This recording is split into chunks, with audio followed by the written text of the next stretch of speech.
Hello, family. This is your girl, Megan. Welcome back to the Hood Astro Queen, to all of my returning subscribers. If this is your first time joining me on today, be sure to hit that subscribe button on your way in, okay? Because you know you want to. And today, I'm going to be doing a reading on Jason Mitchell at the request of one of my beautiful subscribers. And basically, he's an actor. He's been in movies like Straight Outta Compton, and some other shit. I mean, he's been in a lot of movies. I just can't remember them. But I know for a fact he's in, I think it's a series called The Chi. I haven't watched it personally. I might need to because people say it's good. But yeah, he's been in The Chi and just a bunch of other series and a lot of projects, okay? And recently he's been in the news because there have been some sexual harassment allegations that have come out from, peers, his co-workers, his female actresses that were on set with him who claim, and even on The Chi, who claimed that he sexually harassed them, that he was badgering them, that he followed them like backstage. He was hanging out at their trailer in their, basically invading their personal space, being belligerent, angry, making inappropriate remarks. I mean, just all kind of shit. And so the scandal comes in where, now people are trying to figure out who to point blame at, as far as like his team and the people who are working on the production or who are working on The Chi, because it's like, okay, if women are coming to you guys saying that this man has been sexually harassing them, has he been held accountable up until this point? So that's where that's coming into question. And then also, I remember a while back, maybe even a few months ago, him being in the news because he spazzed on an airline. And the story has it, he was supposed to fly like on a certain flight or whatever. He missed his flight. And because he missed his flight, he actually had to ride on standby. And standby is like, it's literally what it says. Stand your ass close by here because we may or we may not have some seats available, okay?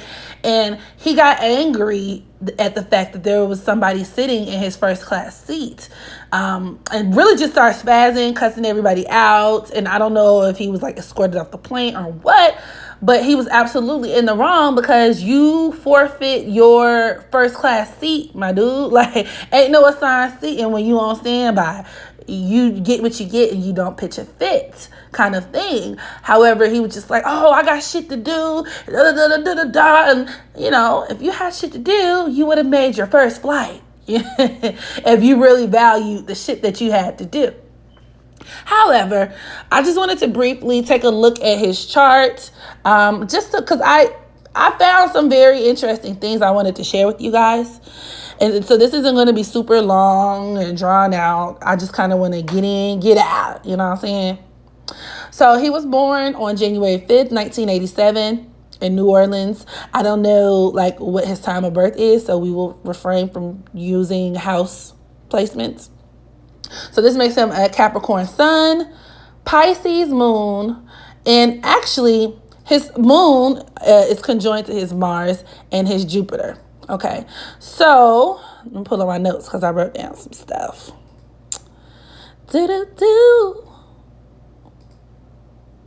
Okay, so with that in mind, okay, first off, with him being a Capricorn, right?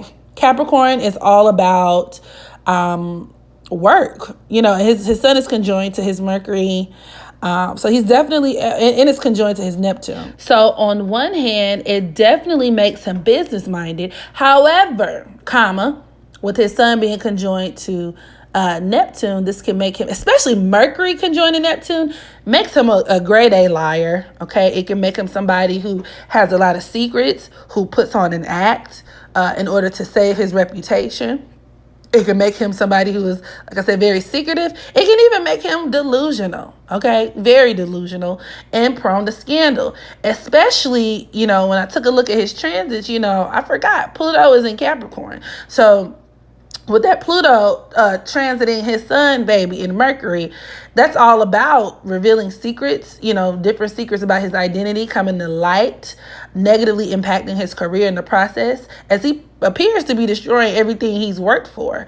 And his Pluto is at the 22nd degree, or excuse me, the Pluto itself, right? Transiting Pluto is at the 22nd degree, which can deal with perversions as it breaks down to 4. So him, encountering scandal and things of that nature that are related to him being like a sexual deviant. Because that's what it is. Sexually harassing people is that you're a deviant. Also, like I said, that Sun-Neptune aspect can create somebody who is just, like I said, prone to scandal, but also particularly like in the workplace, because remember, Capricorn deals with work. So I found that to be quite interesting. Also, let's see. Something else that I found to be interesting. His moon is conjoined to his Mars and Jupiter in Pisces. He has a lot of Piscean energy, which, Pisces, it deals with like acting. So on one hand, it can point towards him having a very successful career as an actor. But, it also deals with imprisonment. It deals with, once again, delusions. It deals with him being sneaky. And also, Pisces lacks boundaries, okay? And particularly when he's, like, following these women. And that's the first thing that came to my mind when I saw this, get up in his chart. Like, him following women backstage and, really, like, invading their space. You know what I mean? Not showing any type of respect for a woman and her space. All of that is Piscean energy. It could also make him prone towards drug usage. That's something that's, it's plausible. So, there's that. It can also make him very irresponsible and just somebody who just has a lot hidden beneath the surface. Also, particularly his moon being conjoined to his Mars and Pisces can make him a crybaby. Okay, it can make him somebody who throws temper tantrums, which once again took me back to him being on the flight, being upset, having this whole hissy fit when he didn't get his way. And it also creates somebody who lives in their own fantasy world. And let me see exactly what aspects. And then his moon, Mars and Jupiter are squaring his Neptune, y'all, which is the perfect recipe for him being hypnotized by female counterparts at work. Him being kind of like how, and he has other aspects in his chart too that kind of indicate him not having it all up there, like him not being all the way there. But this is one of them, and it can create somebody who, because it makes him such an excellent actor, but to his detriment, to the point where like he's so in character. Like, let's say if it's like a love interest on set or something like that, it's like even after the director goes cut and like everybody goes their separate ways, he's still in character. He's still in like a trance. And it creates, because like I said, Neptune does deal with illusions and delusions, and like just somebody, it can make for somebody who's just completely out of touch, like delusional. He could even just walk around like in this fantasy world where he's like, no, like she wants me. Yeah, she wants me. Like, we live in this. Like, this is what, So I think that's a lot of what it is too. And because also you got to think about it, the moon is so receptive, that moon in Pisces, like I said, conjoined to your Mars is your sexual aggression, is your sexual nature, desiring these people that you're working with. And the moon, it can easily mimic and mirror qualities around it, or with it squaring his Neptune, it can mimic the qualities of like whatever role he's playing in a movie. Basically, it's like the big thing that I see in his chart. Also, his Mars is squaring his Uranus, which can make him just reckless. Once again, that anger thing, just over the top, and also it sets him up for lots of scandal as well. Let's see what else he has going on.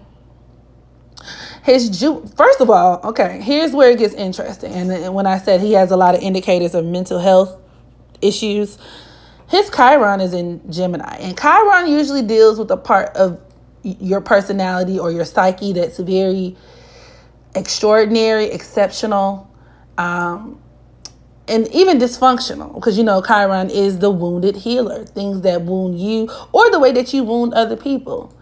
And with Gemini being ruled by Mercury, it deals with the mind. Okay, so keep that in mind. And his Chiron is squaring his moon of Pisces, his Mars, and his Jupiter. I think he got some issues, y'all. This is a mental nutcase. With the especially Jupiter square Chiron and Gemini, it's almost like he could be two different people. I mean, I'm talking any type of personality disorder that you can think of. Him taking things too far. Once again, that element of Pisces, being captivated by fantasy, and in particular, I feel like his two personalities, or that sense, that duplicit nature of his personality, can be awakened by fantasy, and it can be awakened by him living just in this like la la land, and it can actually be brought on by him acting, which I don't know what that means for his career in the future, but it don't look too good, especially with this transit. It's going to get this transit to his sun and his Mercury. It's going to get worse before it gets better, and that's just being honest. But then also something else interesting, his Venus is conjoined to his Pluto in Scorpio, which creates somebody who is very domineering, sneaky, manipulative, drawn towards taboo and the forbidden. But with this getup, it's all about power, which harassment, like sexual deviance and anything else. A lot of that boils down to that also, a need for power, dominating, like him feeling like women are vessels to be controlled. That could absolutely be the case with him also.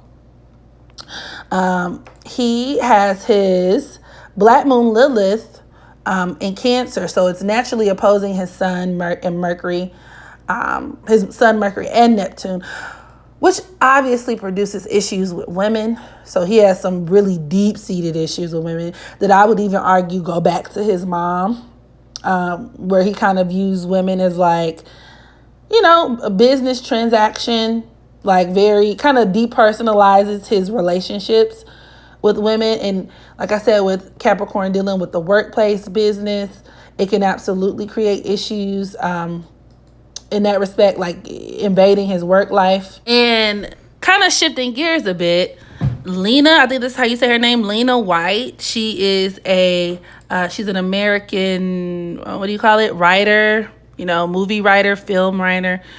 I think she wrote The Chi, or she produced it, or she's somewhere like in the production of it. But she caught a lot of flack as well, because they were saying that she knew about it. And people are, trying to hold her accountable as well, which, I mean, if he's out here terrorizing women, you should. And so I kind of wanted to get into her chart a little bit, just a little bit. I pulled it up here and I noticed that she was born May 17th, 1984, making her a Taurus sun. She's a very strong Taurus. So Taurus sun, Mercury, Venus, very strong Taurus, which, I believe she probably did know, because them Tauruses are all about their money. She also has her Mars at the 18th degree of Scorpio. And then number 18 deals with just like it's a very challenging number, because it could deal with a person being surrounded by very seedy people, but you could also be the seedy character. It just depends. And it's conjoined to her Pluto in Scorpio. But her Mars and Pluto are also opposing her Mercury, which, absolutely deal with her being secretive. There could be a lot of things that she kept in. And a lot of it goes back to, once again, that thing of protecting your business, being all about your bottom line, all about your bottom dollar. So, I wouldn't be surprised if she did know about it. And let's see here. Oh, yeah, her Jupiter is at the 12th degree of Capricorn. Her Jupiter is actually conjoined to her Neptune, which, I mean, in synastry makes her Jupiter and Neptune conjoined to Mitchell's sun. So yeah, I feel like this aspect can create for somebody who gives or it could represent Lena giving him the benefit of the doubt, or even her helping him to cover up all of the harassment claims until, the lid was blown off of it and they couldn't do it anymore. And a lot of it is based off of a need to help preserve business, really. That Capricorn and Taurus is all about business. It's about getting the job done, my money, my bottom line, so by any means necessary type of thing. And her Chiron is at the 2nd degree of Gemini. And I think his Chiron is in Gemini too, but her Chiron is conjoined to her sun, which could absolutely make her very a liar. I'm gonna just be honest. It can make her a liar. And if I'm not mistaken, I think she went public. I don't know. Y'all drop down below. Let me know what her official statement was. But I think she said something to the effect either she talked to him about it or maybe she did not knowing it altogether. I don't know. But I do know she's a liar. Okay. It just is what it is. Let's see if there's anything else worth talking about in her chart. Yeah, I mean, that's just really it. It's a lot about her too. And we can really get into what she got going on a different day. But she got certain aspects and indicators in her chart that kind of got me side-eyeing her a little bit and what the fuck she be doing over there. But once again, different story for a different day. So yes, that in a nutshell is my, I guess you could say, astrological synopsis of Mr. Mitchell and whatever he got going on now. Drop down in the comment section below. Let me know what you thought of the reading, as well as any other suggestions you may have for celebrity readings in the future. And as always, be sure to practice unconditional self-love so that you can love others. And until the next video, I'll holla.